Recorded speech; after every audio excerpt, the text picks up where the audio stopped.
प्रेमाचा उत्साह भाग 65.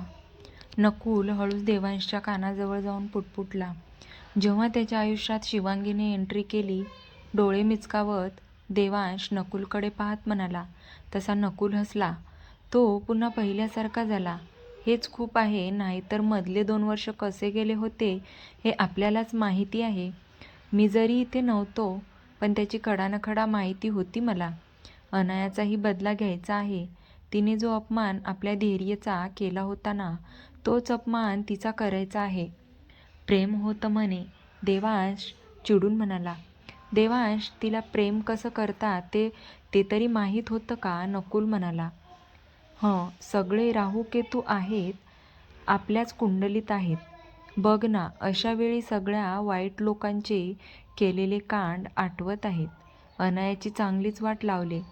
हे काम शिवांगी अगदी उत्तमरित्या पार पाडेल, देवांश म्हणाला. भूतनीचे नाव घेतले आणि भूतनी प्रकट झाली म्हणजे? देवांश, समोर बघ, नकुल म्हणाला. तसे देवांशने समोर पाहिलं. अरे, ही इथे काय करते? हिने आपल्याला पाहिलं ना, तर सगळी प्लॅनची वाट लागेल. देवांश कशाला घाबरत आहे? मास्क आहे ना आपल्या चेहऱ्यावर, नकुल म्हणाला. अरे विसरलोय. पण श्रद्धा आणि शिवांगीने मास्क नाही लावला. ती तर या दोघींना चांगलीच ओळखते, देवांश म्हणाला. पटकन सोफ्यावर जाऊन बसू. तिथे चेहरे दिसत नाही, नकुलने म्हटले.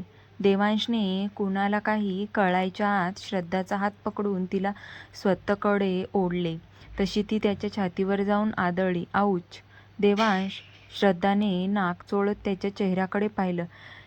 इकडे धैर्यशील बारीक डोळे करून देवांशकडे पाहू लागला. तेव्हाच देवांशने त्याच्याकडे पाहून 2 वेळा डोळे मिचकावले. धैर्यशील समजून गेला. त्याचा हा संकेतीचा इशारा होता. तो समजून गेला की नक्कीच काहीतरी झालं आहे. मग जास्त विचार न करता त्यानेही हळूच मान डोलावली. पुन्हा एकदा तो शिवांगीकडे पाहू लागला. शिवांगी अजून धैर्यशीलकडे पाहत होती. तो मात्र गालातल्या गालात हसत तिच्याकडे पाहत होता. दोघेही काही क्षण एकमेकांच्या नजरेत हरवले. धैर्यशील, भाई, आय नो तुझे वहिनीवर खूप प्रेम आहे म्हणून तू असं सगळ्यांना नको दाखवूस. श्रद्धाने मुद्दामून त्याचं नाव घेत समोरच्या लोकांची रिॲक्शन पाहू लागली. धैर्यशील नाव ऐकता समोरील ग्रुपच्या मेंबरच्या चेहऱ्यावरचे हावभाव चेंज झाले. इकडे यश विचारात पडला. तो मनातल्या मनात, मी जो विचार करतोय ते खरंच असेल का?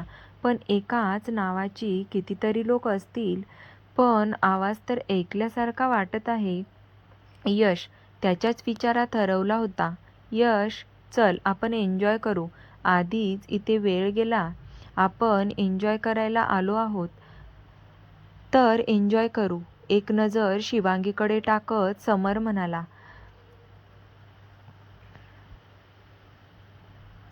त्याच्या डोक्यात काहीतरी सुरू होते.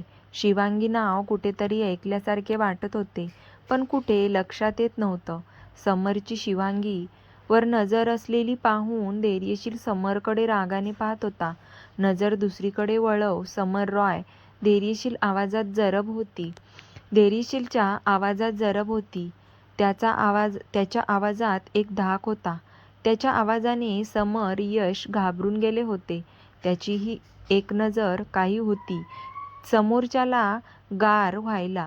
पुढचं काही न बोलता ते सगळे पुन्हा आपल्या जागेवर येऊन बसले. त्याचवेळी एक आवाज त्याच्या कानी पडला. तो आवाज ओळखीचा होता. सगळ्यांनी आवाजाच्या दिशेने पाहिले. तनया दी. त्या आवाजाच्या दिशेने सगळे पाहू लागले. तिला समोर पाहून तनयाचा ग्रुप खुश झाला होता, तर इकडे या लोकांच्या कपाळावर आट्या पडल्या. ही इथे काय करते? विकी थोडं चिडून म्हणाला. एन्जॉय करायला आली असणार ना, ते सोडा ना. तिने आता काय हाक मारली ते ऐकलं का तुम्ही? राशीने हळूच विचारले. अनाया, माय सिस. तनया खुश झाली. तिला इथे पाहून आता थोड्या वेळापूर्वी काय झालं तेही विसरली होती ती. तनयाचं बोलणं या लोकांनाही ऐकू आले. या दोघी बहिणी कशा काय आपल्याला तर अजूनही माहिती नव्हतं. धैर्यशील नाव घेत त्या सगळ्यांनी एकत्र त्यांच्याकडे पाहिलं आणि एकाच वेळी त्यांच्या डोक्यात काहीतरी विचार आला. काहीतरी क्लिक झालं होतं. त्यांना एक एक गोष्ट त्यांच्या लक्षात येऊ लागली. धैर्यशीलच्या चेहऱ्यावर कसलेच भाव नव्हते. तुला कधी कळलं धैर्य, आता आमच्या मनात जे काही आले ते खरंच आहे का? फक्त हो की नाही बोल. देवांश एक एक शब्दावर जोर देत राग कसाबसा कंट्रोल करत म्हणाला. तुमच्या डोक्यात आता जे काही चालू आहे ना, किंवा जो विचार आला तो खरा आहे. दीर्घ श्वास घेत त्याने म्हटले. तसे ते सगळे धक्का लागल्यासारखे सोफ्याला टेकून बसले. कुणाला काय बोलावं काही समजत नव्हतं. काही क्षण शांततेत गेले. शिवांगी आणि श्रद्धा दोघींना काही समजलं नाही. ते कशाबद्दल बोलत आहेत ते. एकमेकींकडे त्या पाहू लागल्या. जास्त डोक्यावर जोर नका देऊ. इथे ज्यासाठी आलो आहोत ते पूर्ण करा. हे घ्या मास्क, तुम्ही दोघी लावा. तिने तुम्हा दोघींना इथं पाहिलं तर सगळं बिघडून जाईल, धैर्यशील गंभीर आवाजात म्हणाला. धैर्यशीलने त्या दोघांनाही मास्क दिले. लगेच त्या दोघींनीही पटकन मास्क लावून घेतले. उगाच रिस्क नको. आता जे काही करायचे ते मास्क लावून करायचं. खानदान अख्खी बेशरम वाटत आहे, त्याची काही फरक नाही. त्या दोघी, तनया आणि अनाया, या दोघी तर आता फिट्ट बसल्या माझ्या डोक्यात. याचा एक हिशोब तर वेगळाच करायचा आहे. रावी घट्ट मुठी आवळून रागाने म्हणाली. श्रद्धा, रावी, राशी, आता तिची बारी. ती वॉशरूमकडे जाईल, तुम्ही तिच्या मागे जा. कुणाच्याही लक्षात येणार नाही, असं शिवांगीने त्या तिघींनाही तिच्या डोक्यात असलेला प्लॅन सांगितला. तिचा प्लॅन ऐकून सगळे शिवांगीकडे पाहत होते. सगळे आपल्याकडे पाहून शिवांगीने हसतच म्हणाली. काय झालं, तुम्ही सगळे असे का पाहतात? आवडला नाही का प्लॅन? प्लॅन एक नंबर बनवला आहे, त्यात काही शंका नाही. फक्त एक सांग, एवढे प्लॅन तुझ्या डोक्यात येतातच कसे? राशीने विचारलं. ते होय, ते तर असंच. अशा प्लॅनचा तर माझ्याकडे खजिना आहे. शिवांगी डोळे मिचकावत म्हणाली. छान, म्हणजे आम्हाला आता टेन्शन नाही बॉस. आपल्याकडे अशी व्यक्ती आहेत तर समोरच्याची वाट कशी लावायची याचे प्लॅन असणारी. रावी हसत म्हणाली. जरा चिल करूया यार आपण. खूप जास्त लोड घेतला आहे आपण. ती जशी वॉशरूमकडे जाईल तशा तुम्ही तिघीही निघा. तोवर कोल्ड ड्रिंक्स एन्जॉय करा. धैर्यशील रिलॅक्स होत म्हणाला. हां यार, यू आर राईट. तसे घशाला कोरड पडली आहे. खूप जास्तच बडबड केली आपण. जरा तोंडाला आराम देऊ. आजकाल तोंडाला आरामच नाहीये, राशीने म्हटले. तुम्ही मुली इतक्या गप्पा करत असतात तर मग तोंड नाही दुखत का ग? नकुल पटकन बोलून गेला. नकुलच्या बोलण्यावर त्या चौघी त्याला अशा पाहत होत्या की आत्ताच त्याला धुवून काढतील. गपकी जरा. देवांशने नकुलच्या पाठी धपाटा दिला. आई ग. ए बाबा, तू काय मुलगी आहेस का इतकं जोरात मारायला?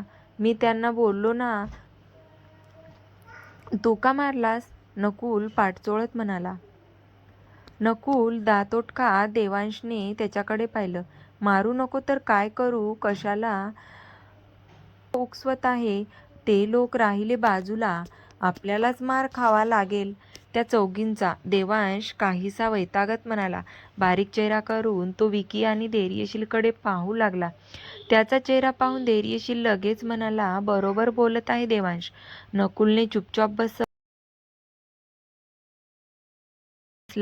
त्या चौघी त्याच्याकडे पाहून गालातल्या गालात हसत होत्या. त्याचं हसणं पाहून नकुल गाल फुगून बसला. तनयाचे बोलणे ऐकले होते. ती एकटीच वॉशरूमकडे जाऊ लागली. ती थोडी पुढे गेली तशी शिवांगीने इशारा केला तसे त्या तिघीही उठून उभ्या राहिल्या. फुल ॲटिट्यूडने चालत त्या तिकडून निघून गेल्या. इकडे शिवांगीच्या चेहऱ्यावर हसू उमटलं होतं.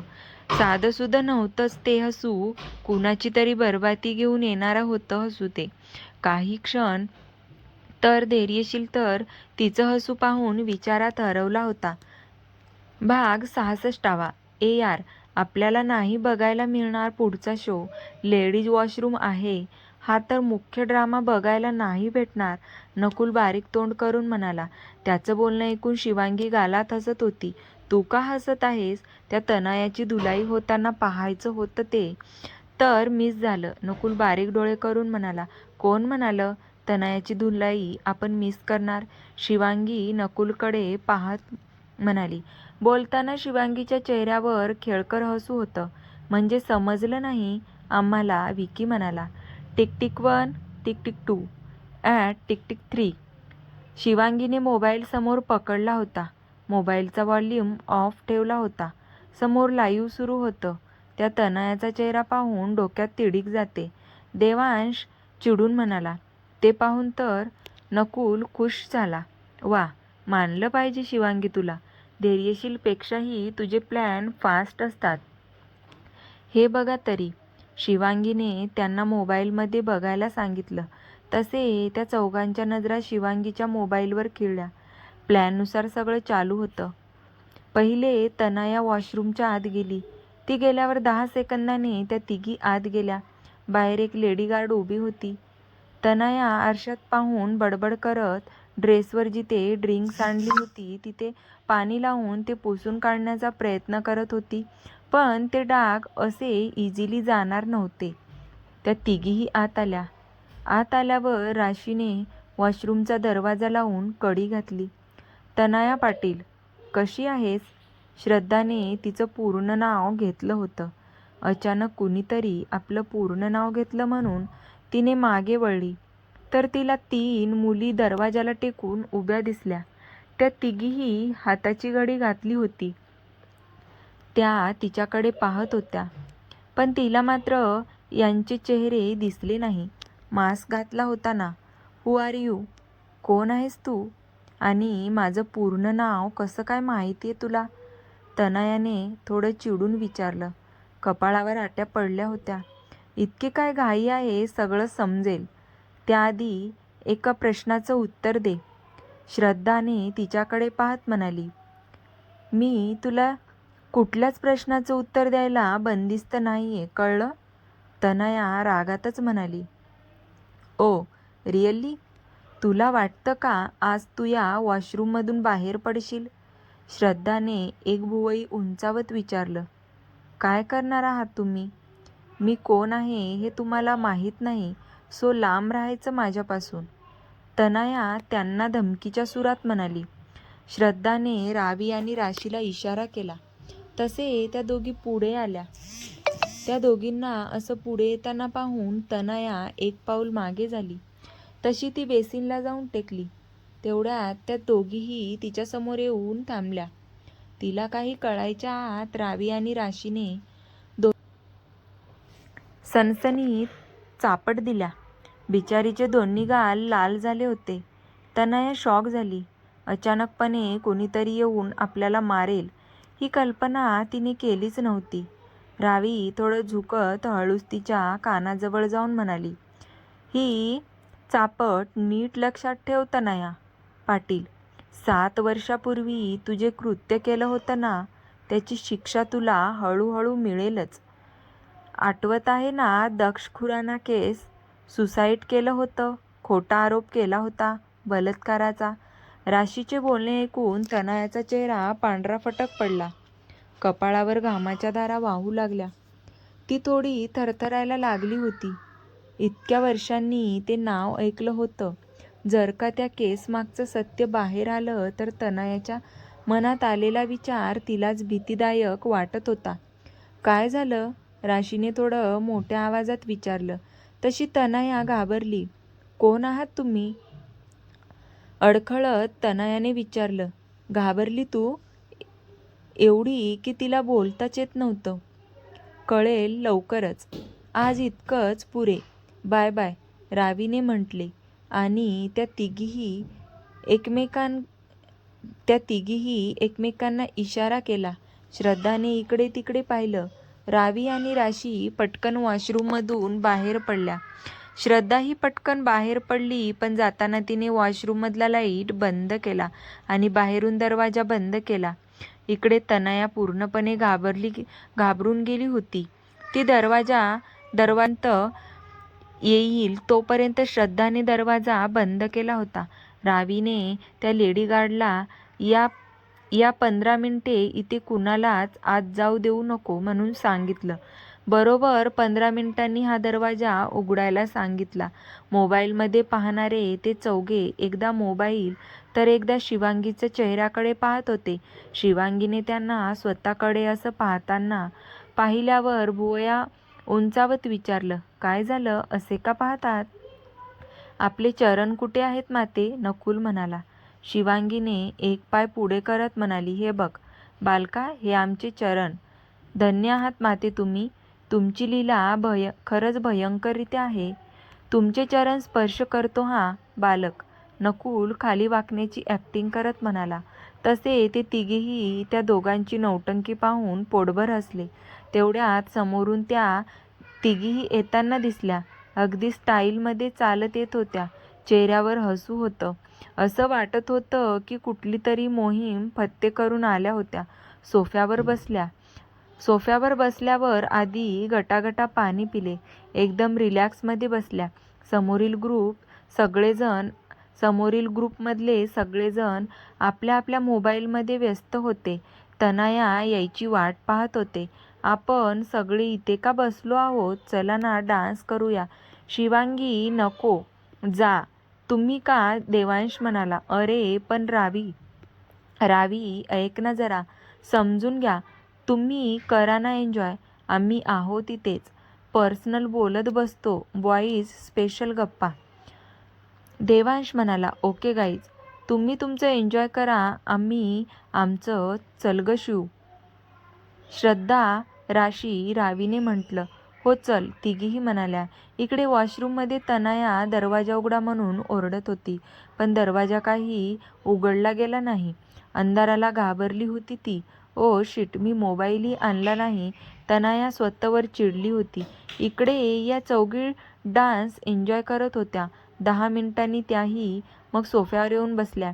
त्यांना आलेलं पाहून विकी म्हणाला, झालं एन्जॉय करून? भूक लागली आहे की नाही? हो झालं एन्जॉय. आणि आता भूक लागली आहे, आपण निघूया का? श्रद्धा म्हणाली. हो चला. धैर्यशीलने मोबाईल पाहतच म्हणाला. त्याने एक नजर मागे पाहिले आणि लगेच पुढे निघून गेला. बरोबर ते लोक पबमधून बाहेर पडले तसे रावीने त्या लेडीगार्डला कॉल करून सांगितलं डोअर ओपन करायला आणि तिकडून लगेच निघायला. बरोबर 15 ते 20 मिनिटांनी